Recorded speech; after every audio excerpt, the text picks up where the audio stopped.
Tarih kitaplarına baktığımızda Cengiz Han'ı genelde acımasız bir fatih olarak görürüz. Ama işin aslı bundan çok daha fazlası. Tarihin en büyük imparatorluklarından birini kuran Cengiz Han, aynı zamanda dehası bugün bile incelenen usta bir liderdi. Onu tarihin en büyük imparatoru yapan şey kılıcından çok aklıydı aslında. Gelin Bozkır'ın ortasından çıkan bu dehanın günümüz liderlerine bile nasıl ilham verdiğini birlikte keşfedelim. Soru çok basit ama cevabı inanılmaz. Tek bir insan dünyanın 1/5'ini nasıl fethedebilir? Yani bu sadece kılıç gücüyle, sadece orduyla açıklanabilecek bir başarı değil.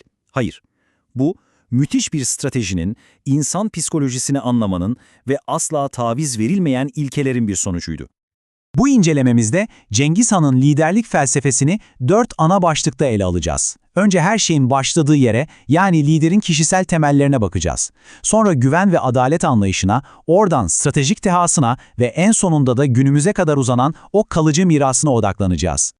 Her büyük yapının temelinde olduğu gibi burada da her şey kişide başlıyor.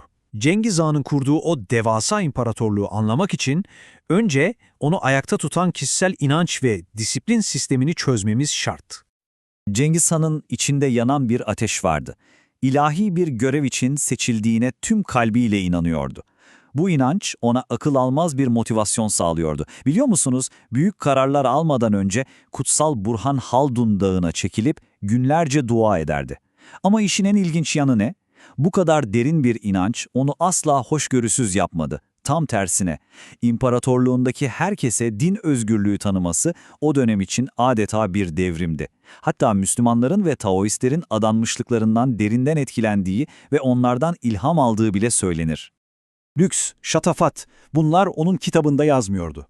Vücudu için adeta demirden bir disiplin, demirden bir irade geliştirmişti. Kışın en sert zamanlarında çıktığı zorlu sürek avlarıyla kendini sürekli sınıyor, her zaman basit bir göçebe hayatı yaşıyordu. İşte bu onun karakterinin temel taşıydı. Zayıflara ve rehavete asla yer yoktu. Peki, tamam. Kişisel disiplin ve sarsılmaz bir inanç cepte. Ama bu tek kişilik bir özellik. Milyonlarca insanı yönetecek dev bir sisteme nasıl dönüşür? İşte bu noktada güven ve adalet devreye giriyor.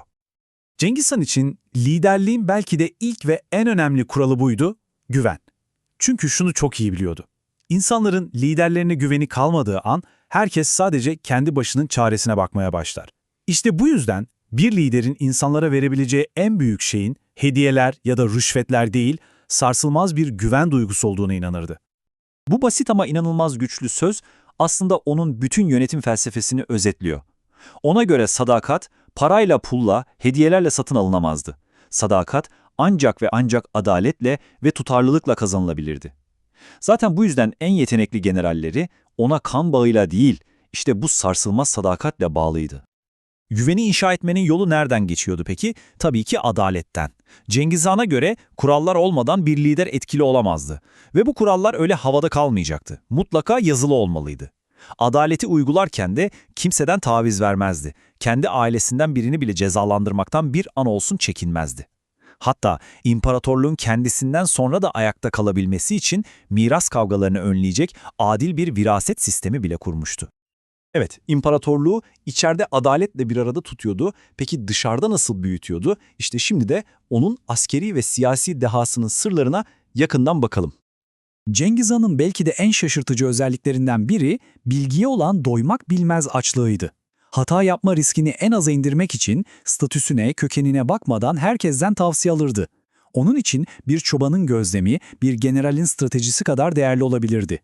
Düşünün, farklı uluslardan uzmanları sarayına topluyor, onların bilgi ve yeteneklerinden sonuna kadar faydalanıyordu.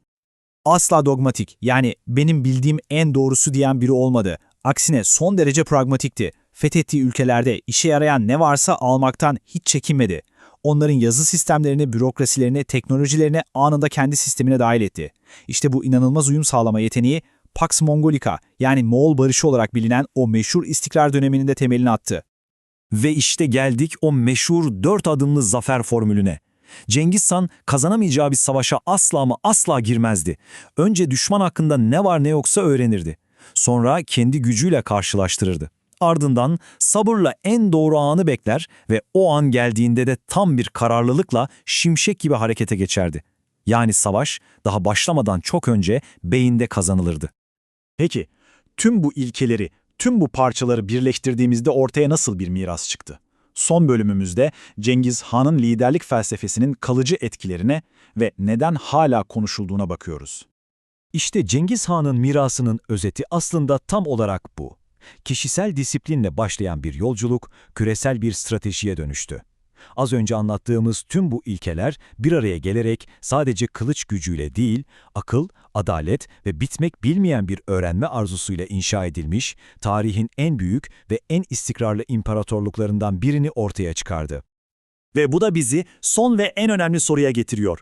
Güvenin hediyeden değerli olması, adaletin herkese ama herkese eşit uygulanması, farklı görüşlere açık olmak ve bir işe başlamadan önce en ince detayına kadar hazırlanmak, sizce 800 yıllık bu ilkeler günümüz dünyasında günümüz liderleri için hala geçerli mi?